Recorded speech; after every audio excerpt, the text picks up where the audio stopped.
La loi ne parle pas de la mystérieuse PNCD, la plateforme nationale de cryptage et de décryptement qu'on est en train de découvrir. Elle existe à la DGSE depuis 2007 et maintenant elle est révélée au public. Vous me regardez en faisant le mauvais œil, je dis des choses qui ne vous plaisent pas, mais pourquoi elle n'entre pas dans la loi ? Mais d'abord, vous me dites des choses ni qui me déplaisent, ni qui me plaisent. Moi, je suis en charge de la protection des Français. Oui, pourquoi elle n'est pas dans la loi ? Mais ce qui est dans la loi, ce sont les éléments qui sont collectés par l'ensemble des services.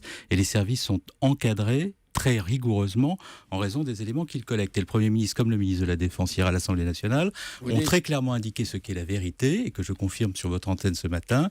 Il n'y a pas de surveillance de masse de la part des services français, et il n'y a pas, pour ce qui concerne le territoire national, de collecte massive de données sur les Français. Qu'est-ce que la PNCD contrôle et stocke ? Il faut rappeler qu'elle couvre et capte l'Afrique, l'Europe, l'Afghanistan grâce à des câbles sous-marins placés par Alcatel, et comment elle distingue les individus qui nous menacent ? À quoi elle sert ? Mais l'ensemble des services ont des moyens techniques qui sont d'ailleurs précisés dans la loi, dont l'utilisation est encadrée par la loi et qui vise à protéger les intérêts supérieurs de la nation et à protéger les Français. Bon, la question qui se pose, et je comprends qu'elle se pose d'ailleurs, elle est légitime, c'est est-ce qu'il y a une captation massive de données des Français à travers les outils mobilisés par les services ? La réponse est non.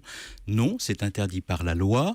Le dispositif que nous prévoyons encadre davantage les services de renseignement. Et si nous mettons en place des techniques nouvelles, je pense par exemple à ces fameux algorithmes dont on parle, ou au suivi en continu des terroristes, c'est précisément pour ne pas avoir à procéder à de la surveillance de masse, mais cibler ceux qui doivent être surveillés en raison du danger qu'ils représentent. Et par exemple, les instruments dont je parle là sont concentrés exclusivement sur la lutte antiterroriste. Autrement...